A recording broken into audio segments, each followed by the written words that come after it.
and on reverse polarity. And if you're welding upside down, then you need to have it reversed because it stays better. It's easy to weld underneath. I get out and did some log skidders. I went clear out to Fort Littleton along the turnpike out there and welded fenders on a log skidder. Fixed a winch and some of that stuff one weekend, one Saturday. I went out.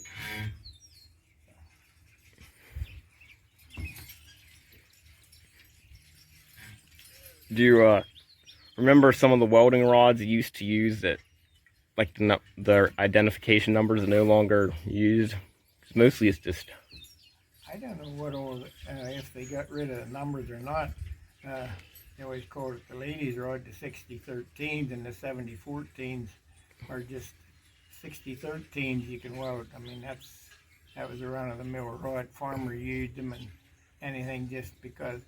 But for up tensile strength and the sawmill back on the Barville Road when Johnny built it, I welded the shaker in the days of welding back there right after I retired. And we used all 7018 because they're tough. They're high strength. They're probably one of the toughest rods next to stainless steel as far as tensile strength. And they're different. You have 3/16 and you have 1/8 inch. Most of your farmers and stuff around that have the box welders use an 1/8 inch rod, you know. But I have actually up into 1/2 inch rods here. Wow. That you can weld in there. If you're doing decking like on Caterpillars or someplace like that, then you grind it out and beat it and fill it in with it, get a good bite on it. I'll take a look at some of those later. I got a few old welding catalogs from the Airco supply the other day. I'd ordered off eBay from the 1950s. A lot of the rods that I used to have no longer are made, like the 7011, 6020, 7020. I got 7011 rods here. Oh, nice. Yeah, I got the 7011s and let's see. I got 6010s, which is stainless steel. And I've got treated 6010s for grease and oil. They're red, and when you strike an arc with them, they put this from the coating on there, it'll clean right ahead of it. You can weld rust, you can weld. When you get in these manure tracks, manure unloaders and stuff, if you can get a bare spot to get started, it'll actually burn the stuff away from the front of it. You can weld without doing a bunch of cleaning and stuff. It's pretty neat. It works good, yeah. They're expensive, and I'm not sure if they still make them or not. I was over at the steam engine show one year, and I was a friend with a guy from down in Coatesville. He always had a welding shop and welding. I bought my burning tips and torch and that stuff off of him. And he had 250-pound boxes of these 6010s. And at that time, I was doing a lot of galvanized, and they're really good for that. 6010 is for the galvanized and that stuff like that there, and putting barn posts in and stanchions and repairs and that stuff like that. And they work great for that. But they're the meanest sticking things. If you ever wanted to weld with something that sticks, they were the ones. They were turbo weld to get started. I think probably for the average welder, the 6013s is probably, they're a pretty good tensile rod as far as strength wise, and you can weld. Just most anybody can use them and they don't stick. They're the nicest running. I don't know what the equivalent is in the wire welding. I have a wire welder there, a little Lincoln, that I can carry into the barns and stuff to do now, and I had it converted to a 10-pound spool, so I can get a lot of welding off of it. It's what are they? Can't try and lost them. It's not the one with the tank on them. You can weld them without, you don't. Yeah, flux core. Flux core, yeah. Yep, I use that mostly with it, and it does a pretty good job up to 1/4 inch stuff, if you give it its time. Some of what I've been doing slowly over time I've been trying to collect and hopefully at one point document all the old rods I can find that were at least at one point produced, kind of like give a rundown on them, because a lot of them you can't find anymore. Just kind of get a little bit of history on them and talk to the I people. always liked the Lincoln rods. Uh, I got some old boxes there in the truck. I don't know, but for stainless rods and stuff, I use some Airco, and but my dad used 1/8" 180 Lincolns for a long time in the 6013s, and we never had any problem with them. I run mostly because of the welder. I can run such high amperage with it and stuff I can set up. But I generally run the 7018s now because of the repairs. They're just a higher tensile strength and stuff. These guys have these lot bigger tractors, and even the Amish here you see them going with 6 and 8 horses in there and stuff, and they put a strain in this stuff and bend it and twist it. And a lot more than they used to have a couple of horses and go out there, and you didn't have near the stuff to repair it you do now.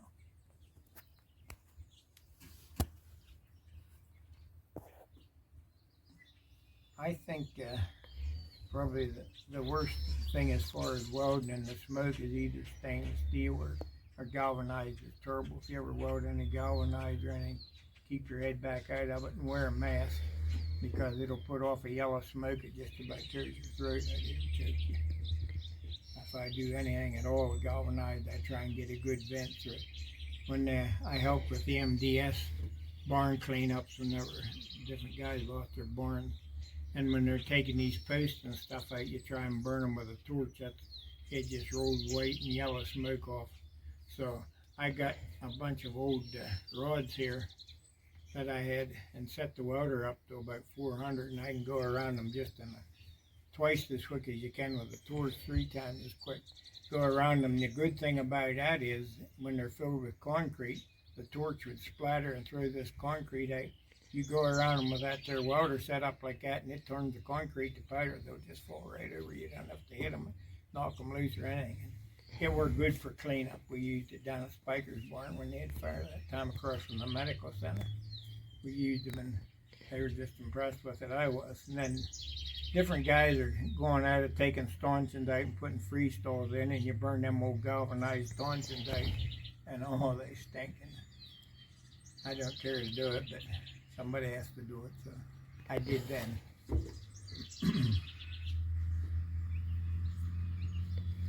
I think it's the new wiring stuff, and I've never done a whole lot of the heavier wire, anything like that there. But I was, of course, raised on welding with a stick and all that. Yeah, I like. With all the different rods, I think I've got 13 or 14 different kinds of rods laying on the floor.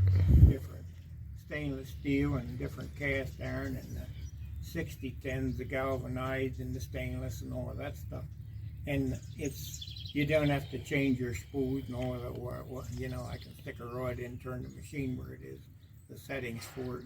And it's got for upside down welding and all of that stuff like that there. And if you're welding a specialty iron like aluminum or something, there's settings for that. And just take the sticks and do it.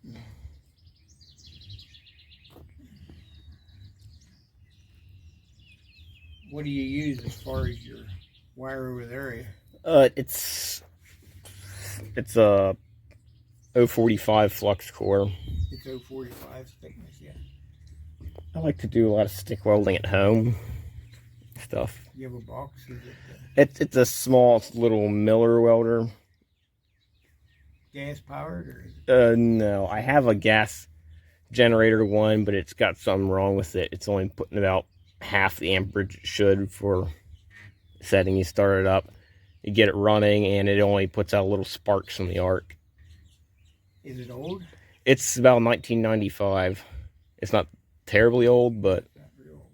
Because I was gonna say the old one, that there one I got in the back of the garage. yeah. Well, that's the 76 model I got sitting there, that 400 amp. But the one in the back of the garage, that 1938, it had exciter brushes on it. Underneath the brushes that go against your armature. And if they set a long time or get corroded, sometimes you got to take a piece of dowel rod and a little bit of polishing cloth on it and run it when it's running, and just touch them up. And as soon as you get some shine, or the brushes will make contact and you'll get it and you'll weld then. If you use them regularly, you don't have that problem, but if they set for a long time, why, you gotta clean them up, and it may be that, but that may not even have brushes in it. Yours might be brushless. It does have brushes. I took them out, but I just kind of looked at them, put them back. I didn't clean them up or think about cleaning them up. Was the armature shiny in the...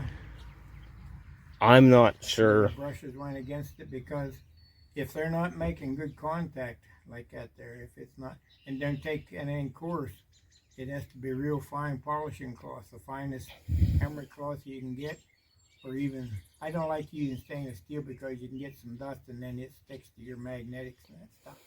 But a real fine polishing cloth and just shine the armature up, it may make that welder run. I'll have to give that a try.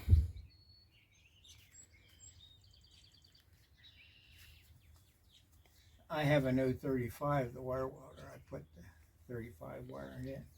And when I first got it, my boy was actually in the body business for a while, and he can't take the paint and stuff to him anymore, but he bought this here to do body work, and it was 030, and he had it.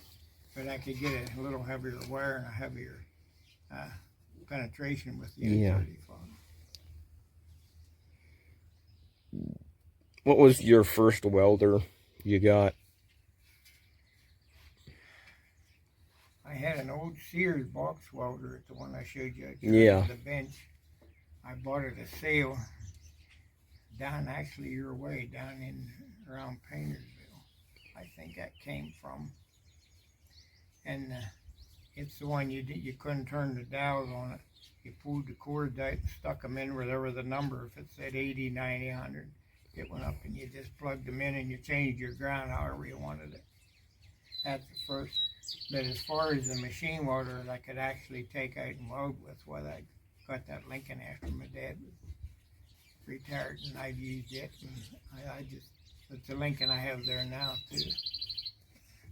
I think Lincoln was one of the better welders back for a long time, and then they sent him overseas for a few years and had him made, and a lot of guys went to Miller's, the Miller welder.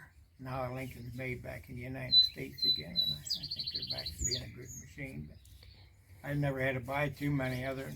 I needed a welder whenever I was putting that welding in back in the Barville Road there at the sawmill. It's a guy makes doweling and stuff there for cabinets and all that stuff, and molding and all of that. But I needed a welder, and I rented one for a while, so I bought the big welder there off of Poor Man Welding over near Aaronsburg. The old guy had cancer, and it was sitting there, and the fellow told me about it. He said, don't tell him I told you to go look at it, but he said he's a good, honest guy, and what he tells you, he said he may sell it to you. He said the boys want him to get rid of it, but he don't want to. He said so. I stopped in one day and talked to him, the boys, and he said, I'll get Dad. And I think he got over I think he beat the cancer part pretty good, but he was up almost 80 whenever I talked to him. And I've had that for 16 years or more, so he's probably gone now. But he told me, he said, it'll start. He said, told the boys to get a battery and put in it. It was backed out behind the shed in the weeds.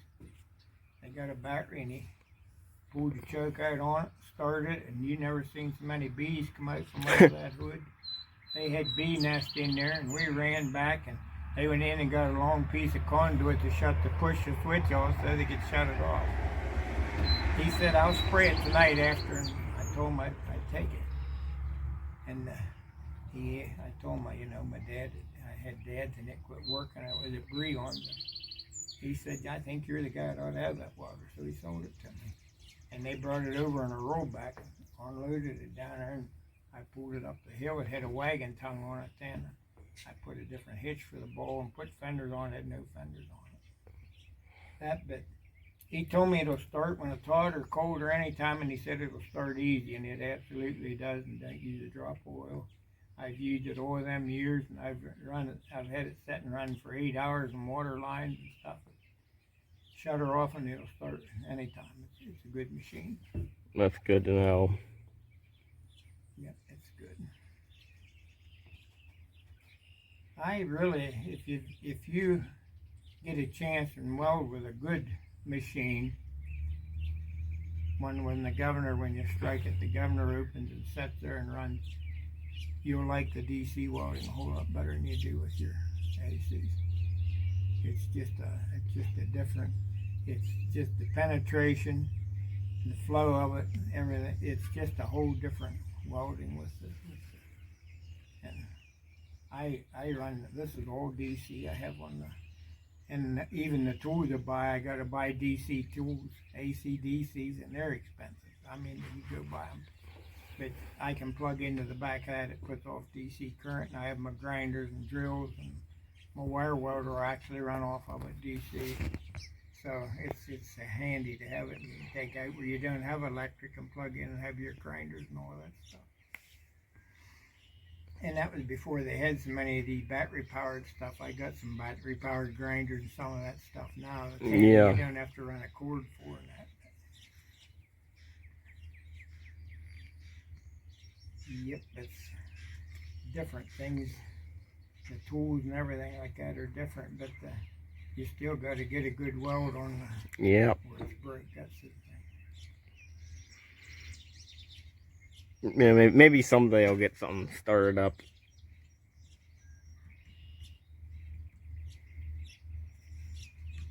It's fun. I enjoyed doing it, but I didn't want to do it for 12 hours a day. Sometimes we worked 12 hours at New Holland. We did on weekends, of course, but that was just a few days. But when welding and stuff, the guys were down there welding and all the time, and I didn't want to be sick of it when I retired. I still enjoy doing it. I do a little welding for Lewistown paper up to a couple of years, but I'm more or less retired from it the last few years. I haven't done enough.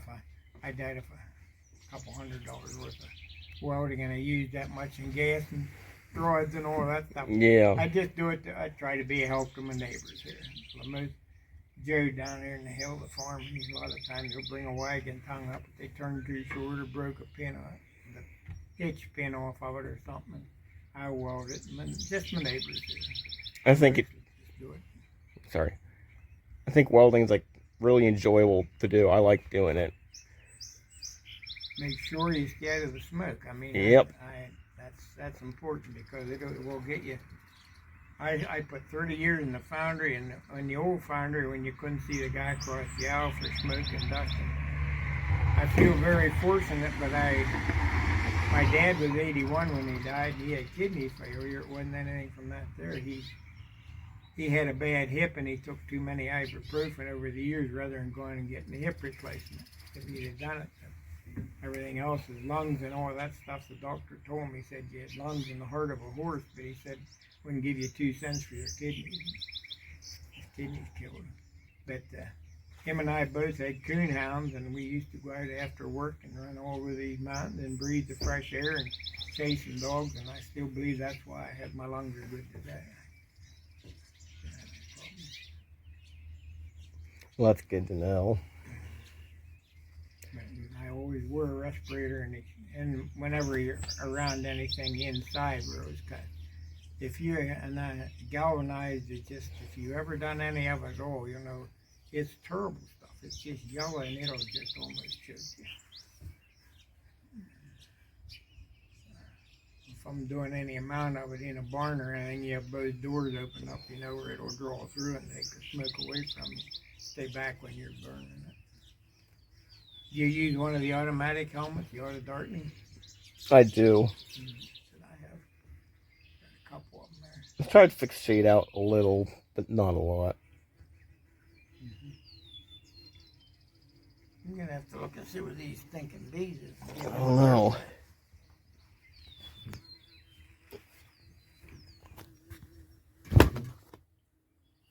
Well, I don't want to get you stung or anything. Oh, where the heck? That's a bumblebee there.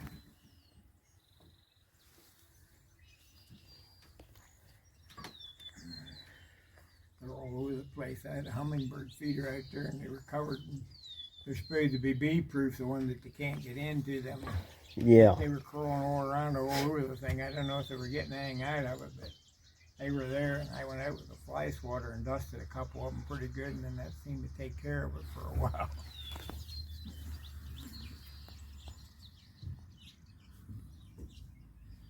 Do you weld anything over there as far as the galvanized or anything like that?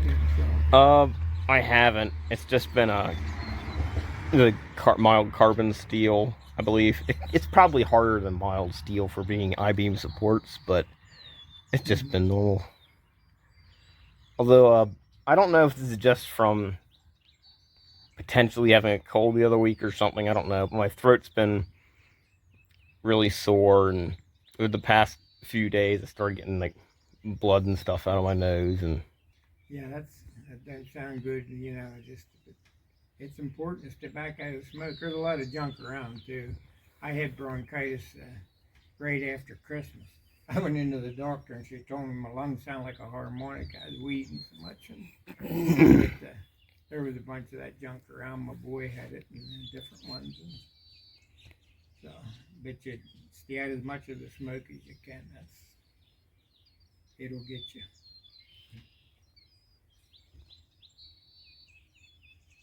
how long had your dad been welding? Dad was a welder when I was born. He was welding at the Standard. And when they closed their annex down in there, he left the Standard and welded here around with his machine and all that stuff.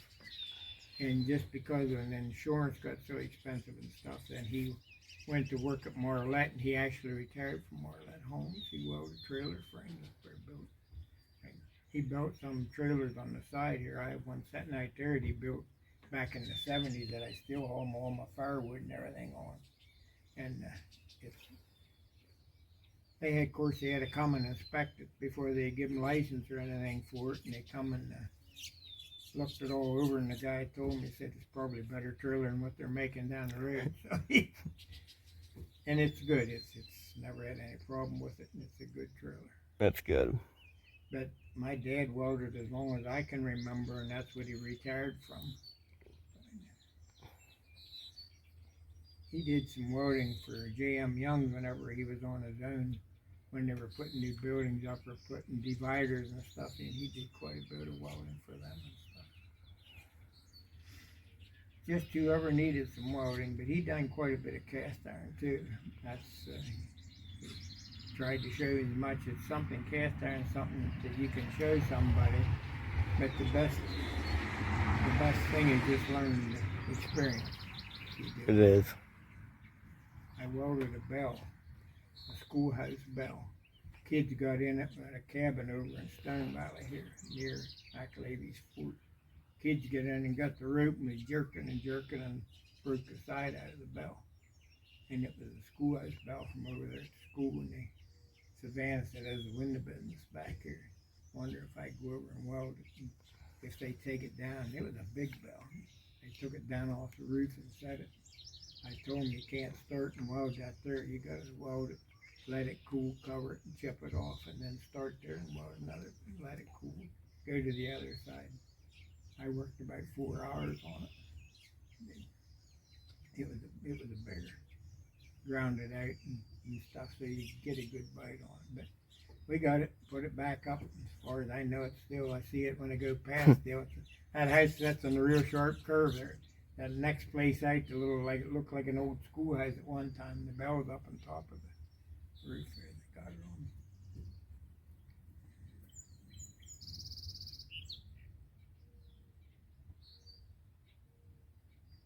It's nice to have the trade and have the stuff to do it. If you're here working or you break something, you know, you just go to, and the torch is another handy thing. Yeah. You get a wrench on something and you can't get it loose, and you take it and heat the nut a little bit and run it right off. And I get quite a bit of that stuff here they bring down, you know, 'cause you take this bolt off when guys work on them and round them all up and stuff. They can't get anything apart, and take the torch and heat it up in a couple seconds and knock it apart. Have you ever done anything with the twin carbon arc welding? I never did that. I haven't. And another thing I never done was the aluminum. What do they call with the TIG welding? Yeah, is that what it's called? The TIG, yeah. With the big aluminum rods and they heat it and see Yeah. heliarc and that stuff like that there. I never done that. I had my water heater out of my camper. One year it didn't drain. In fact, it was the first year I had that camper. I had them drain it and service it. And there was a double shut-off on it, and they didn't drain the water heater, and it froze and split the side on the aluminum right down the seam. And I took the water heater out, and I took it down here to Boring's Truck Garage because I knew Mike Westover worked there, or Mike Grassmeyer worked there then. And he told me, he said, I'll dig that for you, bring it down. He welded a super job on it, never leaked a drop, and I still have it in that camp right there now. But that's, I have the rods for it. I don't know what all you need.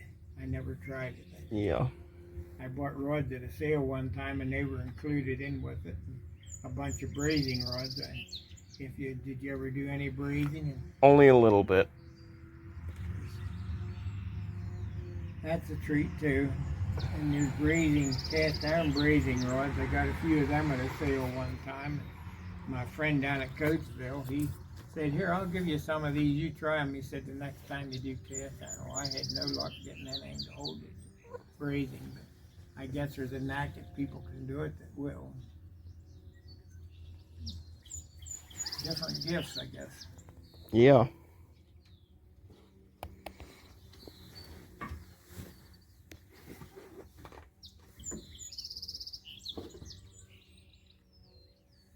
So if you want to see some rods, Yeah. Look there.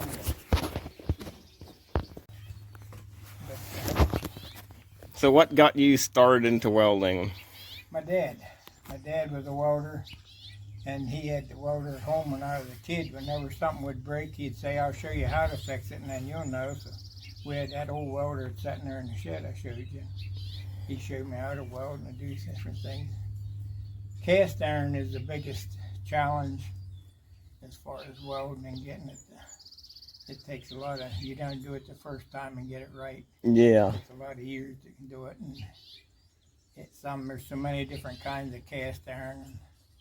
I retired from the foundry at New Holland, so I knew what metal was. Yeah. Different kinds of cast and that stuff. And the new ductile iron that they pour is really a lot tougher than the old gray iron and stuff that they had. You say you're 77? I'm 77, yeah. I'll be 78 in July. Yep.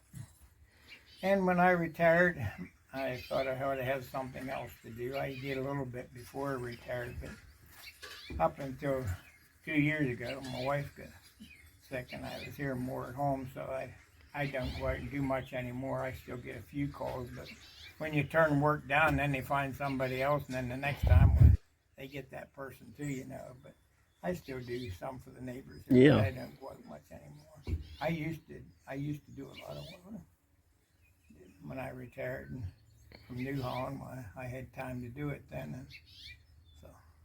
How long have you been welding? Oh my. From the time I was a kid, but actually I welded on weekends with New Holland, putting new floors in the shakers and stuff for the castings run across. And that was wire welding then. We had, there was 100 foot of shakers in there that we put plates in and welded fast after it wore through the sand going over it. You would plate them and put new ones on top of them and that stuff. But at least 50 years. And when I did it as a kid at home. And in the winter, back when we used to have hard winters, we took the welders out and throwed water lines with them. That when the farmers' water lines were froze up, they were metal then, they didn't use plastic. And you had to watch to make sure the ground wires were off of your water pipes and stuff. But I know one winter I worked at New Holland, my dad was sawing water lines through the day, and I'd come home in the evening and go out for 3 or 4 hours to give him a break. But we were all over the place, even in McVeigh side, sawing water lines that was froze.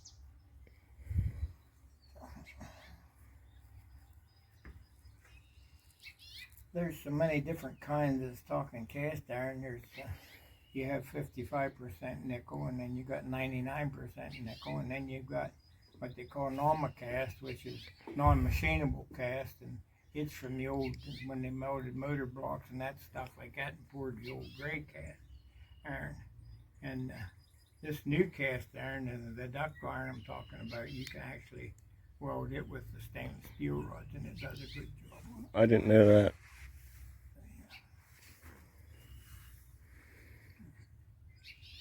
So I just get into a little cast iron. Generally, when somebody calls and tells me got a cast iron job, either Benny sent them or Pake or somebody, because a lot of times they'll send them down here to get it. And some, I always tell them there's no guarantee in cast iron. Some of it holds and some of it doesn't. It just depends how much strain is put on it and what for cast it is, if you can get a good weld on it. You gotta, if it's a part that you got room to heat it, then you ought to heat the whole thing hot and weld it while it's hot, and then cover it and let it cool. That's the best way to do it.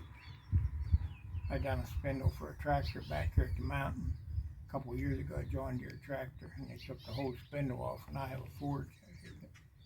I haven't used it now for a while, but you get everything hot, and then while it's hot, because if you start to weld cast iron, just go, the heat, it'll draw somewhere else, it'll break it somewhere else. We did a little bit of cast iron in the shop, but it wasn't much during class. It's hard to weld. And stainless steel makes all the yellow smoke and all of that stuff. I weld with stainless. They call them pig heaters. I don't know, the Amish use them for water heaters. They call them pigs because they're 4 legs and a round barrel. They look like a pig. And they call them pig heaters. But they have a steel center in them, a steel drum, and they have stainless steel ends on them. And stainless steel expands more, by 35% more than what regular steel does when you heat it. So what happens is they get these hot fires in there with this hickory and stuff, and it gets, and the ends pull loose, and then you start cracking around where the welds are, and they're all full of fix. They're nasty. I try not to take them anymore.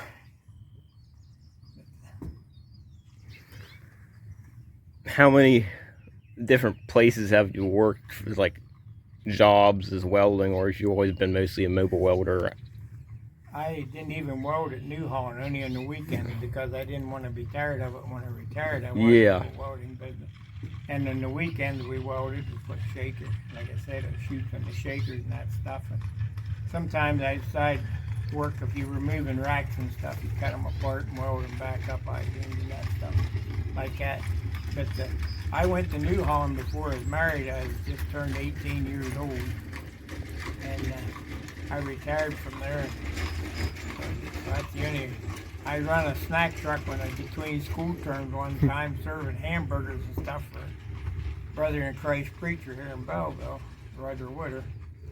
And then I worked for Caleb back here at the Shield Bank, Caleb Peachy, for in the summers before. But I actually helped tear the Belleville school down here where. The guy has a tire shop now. At one time it was Harmon Sitco and that, but in the summer we did that. But full-time work, well, I went to New Holland, and I had 35 and a half years there.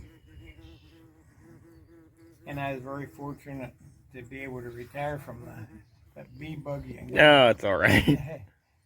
But I retired from there when I was 54 and a half years old. I had years of service, and they paid the difference in my Social Security from the time I retired up until I turned 62. So from that time on, I did a lot of welding in that time.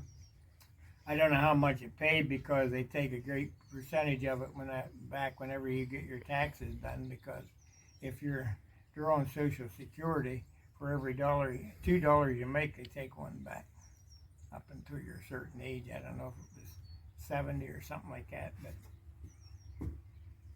gas wasn't as expensive then, and when I started to buy rods and stuff, you could buy 10-pounder rods for $40 and something, and now they're over $100. Yeah, it gets pretty expensive. And cast iron and stainless steel rods are just almost double that. Aluminum rods, I do some aluminum welding here too, but aluminum rods, you buy them by like a little pound package. There's 11 or 12 rods in them, I think, and they're $40-something. But they burn up quick too. When you start welding with aluminum,